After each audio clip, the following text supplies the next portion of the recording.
and welcome to another segment of Elder Abuse Awareness Virtual Coalition. My name is Elisa Gwilliam, and today I have the pleasure to be talking with Director of the Orange County Office for the Aging, Anne-Marie Maglione, and Professor of Psychology and Director of the Center on Aging and Disability Policy, Dr. Larry Force.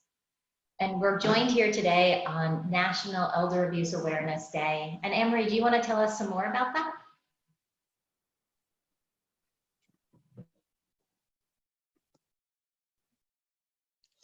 Unmute. You need to unmute. Thank you, Elisa. Yes, I would love to do that. We started this Elder Abuse Awareness Zoom project about 15 months ago, and we did it to address just loneliness and isolation with COVID and how the pandemic was really spiking the elder abuse issues. And we've assisted people throughout it. We've helped people. But the fact is elder abuse has not been caused by the pandemic. Elder abuse is not going to go away because the pandemic seems to be subsiding. There's still a lot of work to do. So my colleagues that are with me have worked diligently and very, very hard to really bring awareness and education to people in the community regarding elder abuse. And that's the only way that we are going to combat this. It has to be a team effort. It has to be a community effort. It's an insidious disease that we are bringing out in the open. So I'm thrilled to be here today. We've done some really hard work. We've got some new things that we want to address and announce today. So I'm going to pass it over to my friend and my colleague, Dr. Larry Force. Thank you, Anne-Marie, and thank you, Alyssa, for making this happen as far as connecting all the dots. As Anne-Marie said, my name is Dr. Larry Force. I'm a professor of psychology at Mount St. Mary College and run a Center on Aging and Disability Policy with my dear friend and colleague, Dr. Jeffrey Kahana. This started out as a phone conversation. Anne-Marie said 15, 16 months ago. I called Anne-Marie and said, would you be willing to come to a phone, discussion? Tim, would you be willing to come to a phone discussion? Jerry, Alyssa, and Sharon, and Sandy. And the next thing you know, from a conversation, we've done some incredible work. And how do we know that? By the feedback we're getting. Even during the COVID quarantine, the focus that we had and the main theme that we had is, look, we're open, we're here, we're present, and you don't have to do this alone. So we are so glad that everybody has been able to join us today. And again, today being June 15th, World Health, World Awareness of Elder Abuse, elder abuse. And it's wonderful. It's so sad that the day needs to be recognized like this, but we're so glad that people are recognizing this, because elder abuse is not just physical abuse, it's insidious. It's financial, it's psychological, it's emotional. And my friends and colleagues that are here today, I'm just proud to be part of this effort. So with that, before we do our big launch of our new website, I'd like to acknowledge and welcome Tim Murphy. So Tim is from the Adult Protective Service Unit Director, and he's been a go-to person on so many levels for years, and we're so glad you joined us. So Tim, would you like to say hello? Good afternoon, everybody. Thank you for participating in our latest edition of the Virtual Coalition on Elder Abuse. It is great to participate and to, again, shine the light on this phenomena and this insidious social problem about elder abuse in our country and across the world. It is kind of a unique problem and dynamic in dealing with elders and seniors and all the sides they bring to the fore in a social work component. But it's great that I have colleagues like all of you to rely on and to brainstorm with and to help promote this issue across the span of time and communication back into our community. Thank you.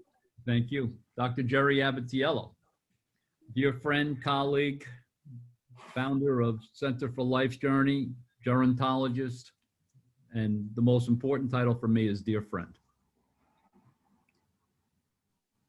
So if it's possible, you could say you're on mute as well. So you need to unmute. Okay, got it. Perfect. I want to thank all of you. It's been such a learning experience to have this time, and I'm looking forward to continuing. The whole issue of aging and behavior issues and finances and medical needs has just grown exponentially. So thank you very much. You're welcome. And Sharon Mary Cohen, Advocate of Advocates, Executive Director of Jewish Family Services in Ulster County, and heavily involved in the area of elder abuse. We'd like to welcome you for acknowledgement on this day. You're muted as well.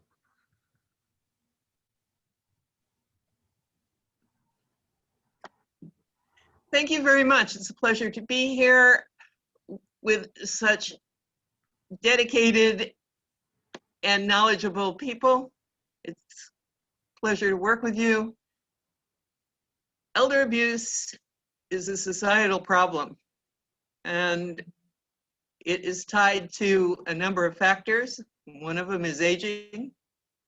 Ageism seems to sometimes drive the wagon here. Older adults just are not given the respect or acknowledgement that they actually deserve. And as a result of that, we look at them as a society as being disposable. And they become very easily victimized with that type of attitude. Well, thank you so much for joining us. And your presence has been so valuable. 30 plus years, so thank you. Another dear friend and colleague, Sandy Altman, Esquire. Sandy, would you like to say some concise opening remarks? You had to throw in that concise part, right? I did. Yeah, it's. I think I don't know if it's a lawyer thing or just how we are together.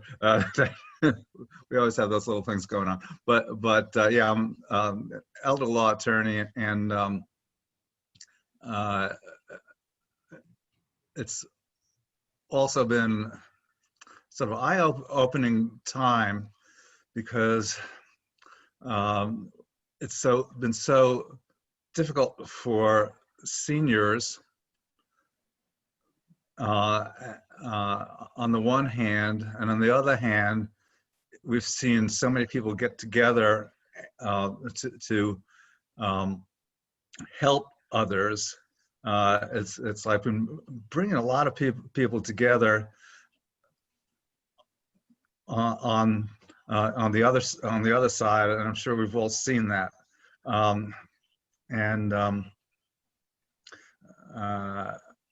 As you know, we have in our town, which has been, I've been very proud of our town, because our town supervisor put a whole new group together. You know, I'm the chairman of our senior project in the town of Montgomery, and we pair volunteers with seniors to help do things like take them to doctor's appointments and shopping and things like that. And then a lot of people didn't want to drive anyone during the pandemic, and our town supervisor Brian Mard put this group together that would help do things like that, and a whole bunch of other things. You know, tomorrow we always have Volunteer of the Year award. Tomorrow we're doing it outside in a park, and you know, it's like our getting back to normal doesn't mean stopping doing all things to keep us safe. It means doing the things we love, but being safe at the same time. So we have a whole different view of our lives, I think, now, because we want to be careful. Seniors are especially vulnerable, and that's who we all deal with on some level. And the only thing I want to throw in here, since I'm on the legislative committee for the State Bar Association, is that the governor refused to mandate that all staff members for nursing homes, where a lot of people have died, he decided, well, I don't want to do that now. And so when politics gets into this, it's something that we have to fight, because we have to protect our people. We have to protect ourselves, because a lot of us are seniors here. And it's something to be aware of. The fight's not over. The fight's not over, and the fight's not over. Well, we really appreciate all the advocacy, and you are a committed advocate on so many levels. So thank you for your presence here. And Yeah. Danielle Maglione, I'd like to say on behalf of all of us, we wouldn't be here this morning if it wasn't for you, okay? Because of the fact you've been able to seamlessly, tie us all together. So I'd like to acknowledge that, welcome you, and also ask you for your thoughts on this day. Thank you. Thank you for having me. Glad to be part of this crew / team. I think that elderly abuse is a huge part of this world, and the fact that even though what happened in the pandemic, it actually, in a way, the pandemic brought it to the surface, and now we can continue fighting for it and making sure every senior is safe and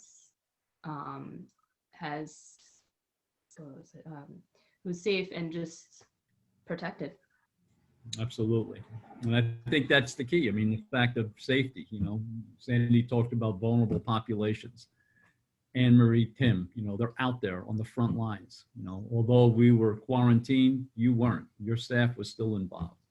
Jerry providing the emotional support, Sharon, the advocacy, okay, and Lissa being able to, do what she does well, which is the healing arts stuff. I mean, it's a whole, it's a whole different world, but so many things are the same. Yeah, and we all are advocates. If you think about it, Tim and I are doing our thing. When Sandy said, we're doing legislation, we haven't gotten there yet.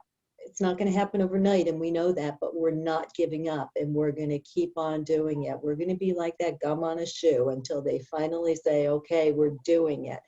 Because elder abuse affects everyone. If you think about it, there's probably, everybody knows somebody that has been a victim of elder abuse in varying degrees. So we're not going away. We're here. We're bigger and better than ever. Not only are we not going away, bigger and better than ever, but we have a special announcement to make. Nice segue, don't you think? Lovely. I think we practiced that for a good okay. But the fact is that, look, what started off as a phone call, then we came together, okay, and we did this under unbelievable conditions. And now we are here to say that, no, we are not going away. In fact, we are moving. You should have a drum roll. Next level. Let me just, I have to get the, look at that. Look at that. The Elder Abuse Awareness Virtual Coalition, brand new, launched today website. Yeah. Thank you from all of our hearts to Randy Heller, who's got his fingerprints all over this. Yeah. Put a lot of work and time and effort into it because we wanted this to be a usable living tool for people so that they could go, they could research. We're going to have new things up there all the time. So come back, share this with your friends and your neighbors, ask them to like us, and let us know what else you want from us. And I'd like to be able to show you just quickly, just taking a screenshot, literally and figuratively. Randy was able to build upon the work of Alyssa and Diane Valentin Miller. Okay, and the fact is that, he's taken it now to, where do you see this, about the coalition. Learn more about the podcast. Here we are. All right, so he has little, profiles of each of us. Okay, he did a yeoman's job on this. All right, Diana, we're going to need a headshot from, and Danielle, we're going to need a headshot from. He talks about what the coalition is about. He then puts in here, our podcast. and it has season 1 episodes, season 2 episodes, if you want to go and look at those things, which we highly recommend. Each of these things can be a standalone. Each of these things can also be used, and we've heard that people are doing it, can be used by agencies for in-service training. So that if you are interested in training your staff about the issues of, because we've had some fascinating and well-received guests on our platform, and we will continue to do that. Here he has about sponsor our mission, okay? And then you can get started, you can contact one of the founders, which we are. Then he has education and the types of elder abuse here. I don't want to go too far into this because I want to get back. But education, types of elder abuse. He has scams to look out for. Anne-Marie and Tim have been very clear and very, I think, out front, in giving cutting edge awareness and people being alert to some of the things that are going on and how sophisticated they are. This idea of the scams and the elder abuse. Then the resources. He's done a tremendous job with this resource stuff. He has everything from Age Loudly to the Alzheimer's Association to Alzheimer's Speaks, which we've developed a presence, through Lori Labai, Brookdale Center for Healthy Aging, Center for Life's Journey. That sounds very familiar, Dr. Jerry Abatiello. Center on Aging and Disability Policy that Jeff and I are affiliated with, Dementia Action Alliance, and it goes on and on.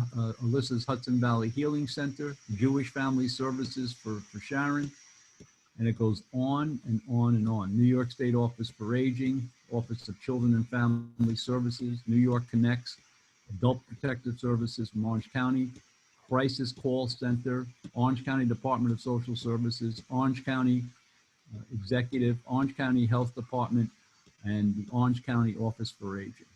Then the Veteran Services, Sandy's recognized, the Vet, and it goes on and on and on. He did an incredible job and is a tremendous resource. And, let's not forget, we're here because of our interest and our advocacy, but we're also here for this particular part of the season and continuing on because of Steve Newhouse, who saw it as a mission through COVID and beyond to underwrite, our ability to be present. So for his, interest and for his keen insight, we truly acknowledge that. And the Orange County staff that have come to the table, Anne-Marie and Tim. And then he has this whole thing here about contacting us, and how to contact us. And we're listed on different social media sites from YouTube to Instagram to Facebook. And Larry, will you go back to the resources for a minute? Because I think that's really very, very profound and important. You are not alone. Look at all of the agencies and the people that are going to walk with you and help you. Because when you report elder abuse, it's a difficult thing, especially if there are family members involved. And oftentimes there are family members involved. But look at all of the support you have in the community. You're going to do the right thing, and we're going to help you. And Randy, look, don't forget, Randy came to this with unbelievable, background skills, technology, internet, but he didn't know the space. He knows the space now.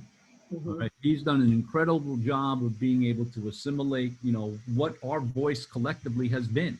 He's watched all of our videos. He really, really drilled down on this, and I highly appreciate, as all of us do, what he did, and highly, recommend him because he's a skill master at this. Yeah, he's really wonderful at this, and the other and thing, it helps us help you. So right. it gets our message out there in a clear, concise manner. And the interesting thing in conversations with him, and one of the things I really, really resonated, he's got a skill set, and a lot of businesses and organizations, need what he brings to the table. Mm-hmm. But really has made a commitment to really only work with organizations that have a mission. Yeah. And one of the things that he was very taken by is the fact of our presence and our commitment to this area of elder abuse awareness. Mm-hmm. And it's an interesting day. It's a day, there's ambivalent feelings. Is it a day to celebrate? no, there's no celebration here.